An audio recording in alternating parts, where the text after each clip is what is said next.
Hi guys, my name's Doug. Welcome to Third Stall Garage. This channel is about the restoration of a 66 Mustang convertible named Vin. It's actually from the Mistborn book series. It's a character in the series that I liked. That's why it's named Vin. Also in coincidental vehicle identification number, so there's an auto theme there. Working on the underside. Today I'm going to be addressing a really ugly weld that I did, a strip of the old firewall that's left in here, and a few other spots on it. Stay tuned and see the progress. If you like following along with the story, like learning about convertible Mustangs, and also just that, the belief that anybody with a willingness to try can do stuff like this, I encourage you to hit subscribe. Leave a comment below, leave a suggestion. A couple comments on last week's episode or part. I think this one's part 27 or 28. I need to double check. I'll label it correctly. A couple people made comments that saved me from making a big mistake. So thumbs up for all of the comments and the advice that people share. Appreciate it so much. Stay tuned.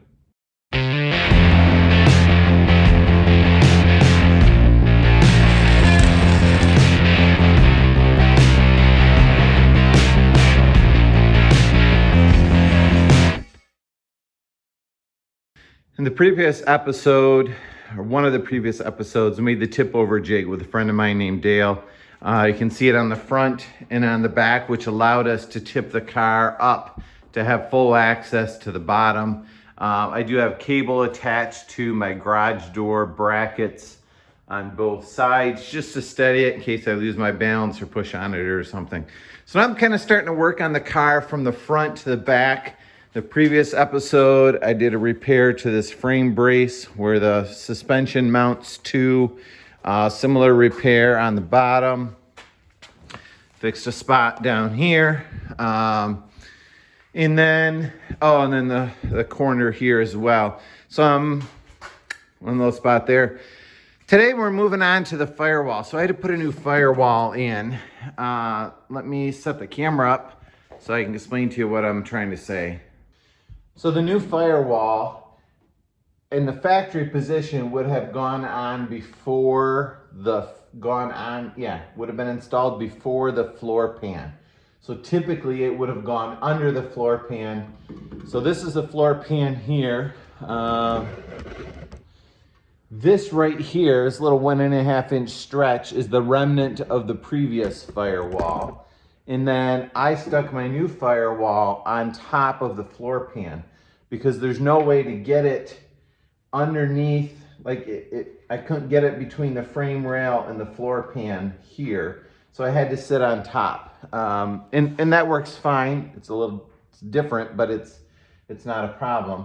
What that did leave me with a couple challenges. One of them is I have an 1.5 inch strip left here of the old firewall. The question I'm wrestling with in my mind today is, should I work on getting rid of that? I'm sure it's spot welded to the floor pan. So while I would like to have it gone because it's extra, it doesn't really need to be there. I'm a little worried about how much damage am I going to do to the things as I tear it apart. The other challenge that I had is because the firewall had to sit on top of the tunnel hump instead of below it, I needed to cut 2 relief cuts here in order to get the tunnel to spread a little bit and to get it to fit over that hump as opposed to sliding underneath it. When I cut I'm admitting mistakes here. When I cut this relief cut, I cut too much of a gap out. So I had to piece in a little tiny sliver, and being newer in my welding skills with a flux core welder at the time, since then I've converted to MIG. This isn't real pretty. I do a lot of work on the top side to get it to look good, and now that I roll it over and see the bottom of the car, it's like, oh my, I got a lot of cleanup to do. So other than telling all of you, I would like to clean this up, re-weld it, so hopefully nobody ever knows that this was as ugly as it was. Try not to look up here because this one's even worse. I've got all kinds of little wires sticking out that make it look like a porcupine. So that's embarrassing. I need to redo that, and I will work on that today. And then I'm debating about, do I cut this out or not? I'm a little worried that there's an open edge here that's facing towards the weather, towards water coming off the road. I would, you know, clean it up, paint it, smooth it, and seam seal it. So I feel like that should be fine, and not be a place for water or moisture to get caught in. There's a little bit of me that's tempted to just weld this whole seam, so it's, you know, mechanically sealed up. I'm not sure what to do there or not yet. So I'm gonna start today with cleaning up these two spots, and then work and figuring out what to do with this strip. Stay tuned to see how it goes. So I've been working on cleaning this up. This one's coming along well. I've got a low ridge right here and a low ridge right here that I think I will add a little weld to, and then try to blend it in a little bit better. Also working on this ugly spot up top. I now have a new pinhole. If I put my light through on the other side, you can see a little pinhole light coming through there. And then you can see I've just got lots of little pitting marks. Wow, it looks even worse in the camera. Oh, it's embarrassing. And then this spot is horrible. I'm pretty sure that if I try to grind all of this flat, I will cause holes to go through, kind of like I did right there. So I am gonna try to just thicken this up and turn my heat up on my welder and try to fill that in and then re-grind it. It's maybe a little bit of an exercise in futility, and I don't know if it's possible. In theory, if it all gets worse, I will cut it out and weld a new patch in, which maybe I should have done from the start. I don't know.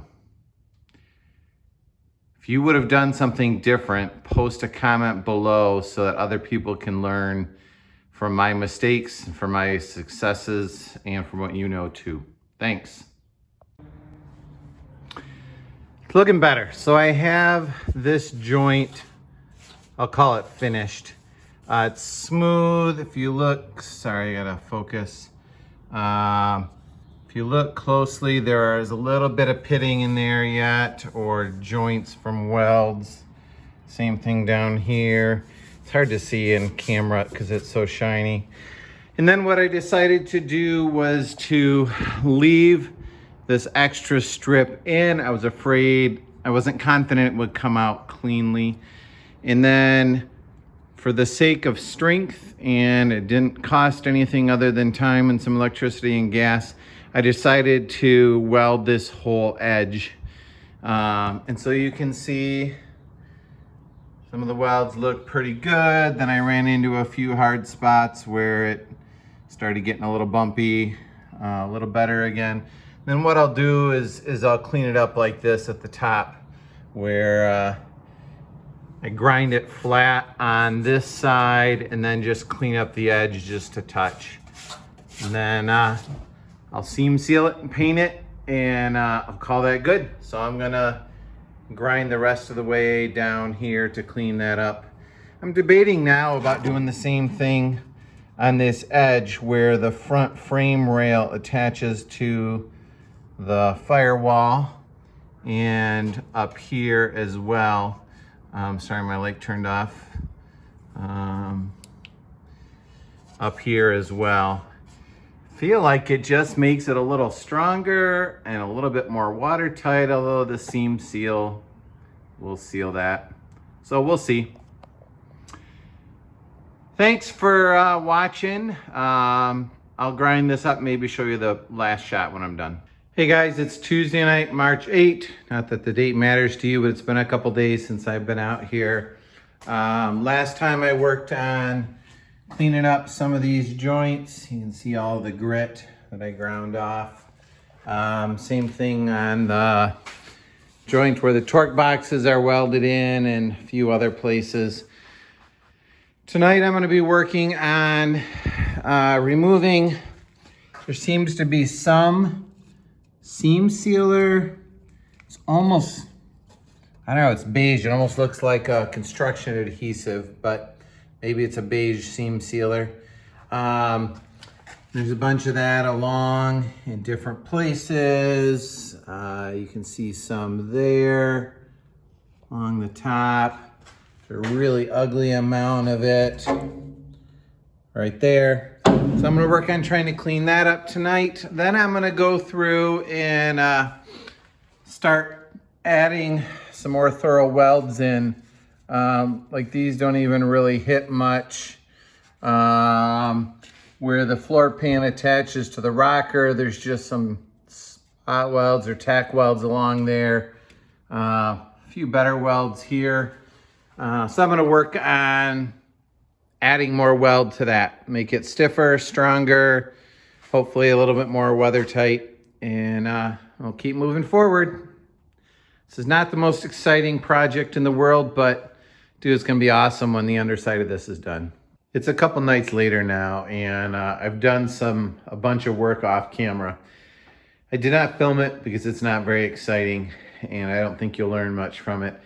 Although I did make the decision, if in doubt, weld a joint, because I was not the one who did the former welding, and I just want to make sure and have the confidence that things are strong. And so if you look across the top where the top of the car, the way it's sitting now, where the floor pan attaches to the rocker, it is now a continuous weld all the way across. And I welded down around the seat, lower seat pan or seat brace, whatever that's called,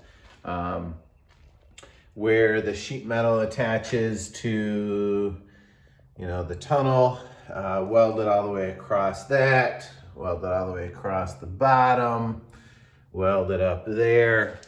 So I am pretty much to about this spot on the car. Everything towards the front is done.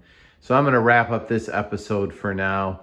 In the next episode, I'm going to tackle these rear seat pans where looks like there's Bondo and some tack welds that I would like to do better.